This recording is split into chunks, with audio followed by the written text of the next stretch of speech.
भारतीय नागरिक सुरक्षा संहिता 2023 का सेक्शन 234 कंटेंट्स ऑफ चार्ज के संबंध में बात करता है।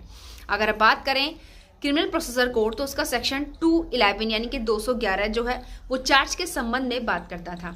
आइए बात करते हैं कि कंटेंट्स ऑफ चार्ज के अंतर्गत किन किन चीज़ों को शामिल किया गया। तो यहाँ पर 7 पॉइंट्स को शामिल किया गया है।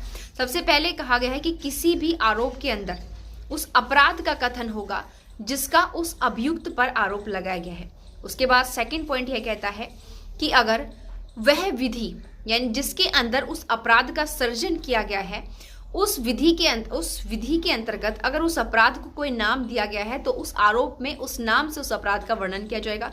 तीसरा पॉइंट कहता है कि यदि उस अपराध का सर्जन करने वाली विधि के अंतर्गत उस अपराध को कोई नाम नहीं दिया गया है तो उसकी इतनी परिभाषा देनी होगी कि अभियुक्त यह समझ सके कि उस पर किस अपराध का आरोप लगाया गया है। उसके बाद पॉइंट कहता है कि वह विधि की वह धारा जिसके विरुद्ध वह अपराध किया गया है आरोप के अंतर्गत विधि की उस धारा को भी शामिल करना होगा। नेक्स्ट पॉइंट कहता है कि अगर यह तथ्य कि आरोप लगा दिया गया है यह कथन इसके समतुल्य माना जाएगा कि विधि के द्वारा आरोप लगाने के लिए जो भी अपेक्षित शर्तें वो सारी कंप्लीट कर दी गई हैं। उसके बाद फैक्ट आता है कि जो आरोप है वो कैसी लैंग्वेज में लिखा जाएगा। तो आरोप जो है न्यायालय की भाषा में ही लिखा जाएगा।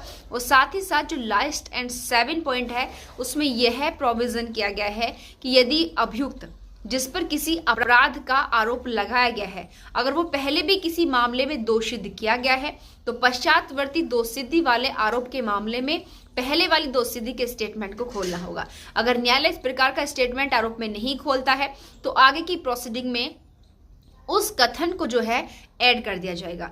इस प्रकार के प्रोविजन भारतीय नागरिक सुरक्षा संहिता के सेक्शन 234 के अंतर्गत दिए गए हैं।